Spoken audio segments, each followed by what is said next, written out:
Now, before you go, I have to ask you about what is happening with the National Party. We keep hearing about leadership challenges, and it's been reported that you refuse to take on a portfolio while Michael McCormack is leader. Is that right?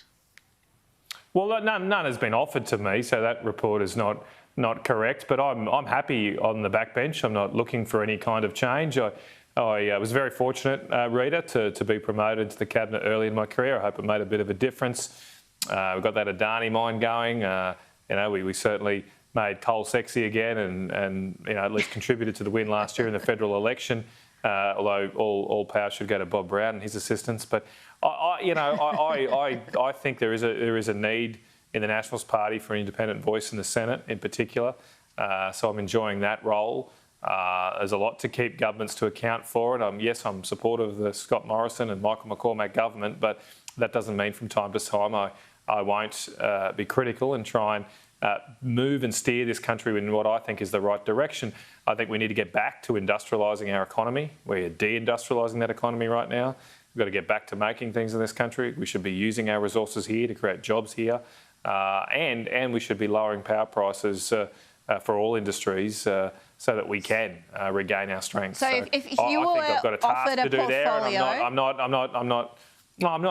Yeah, that's right. I'm not interested. If you were offered a portfolio, you would be happy to take that on under McCormack's leadership of the Nationals. No. As I said, no, I'm not. I don't want to go back to the ministry. I like what I'm doing right now. It's for less money, Rita. Surely you can make a greater contribution. Surely would make an even greater contribution with that extended influence if you do have a portfolio again. I mean, that seems to be sort of counterintuitive. I don't agree with that. You get a title and you get a bit of extra pay, as I said. But you got to remember, in cabinet you're one of 23 people at the moment, so it's not an authoritarian voice in any way, shape or form. It depends on the portfolio you got. You're limited and narrowed into that particular area.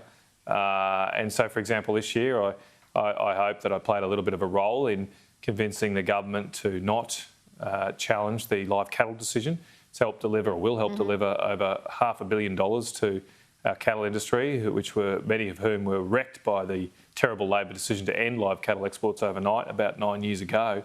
If I'd still been in cabinet, I probably wouldn't have been able to play that forceful role. So, I always believe things happen for a reason. You've just got to find the reason. So I didn't stand down to do that earlier this year. I stood down because I thought Barnaby would be the better choice for leader for the Nationals Party, and I think it was right to do the honourable thing once coming to that decision. But as a senator, there's a lot of influence you can have, a lot of things you can do, and I take up those causes and fights every day. And I hope to make a bit of a difference doing that. You do make a difference, absolutely. Senator Matt Canavan, thank you for joining us tonight. No worries, Rita. Have a good Christmas.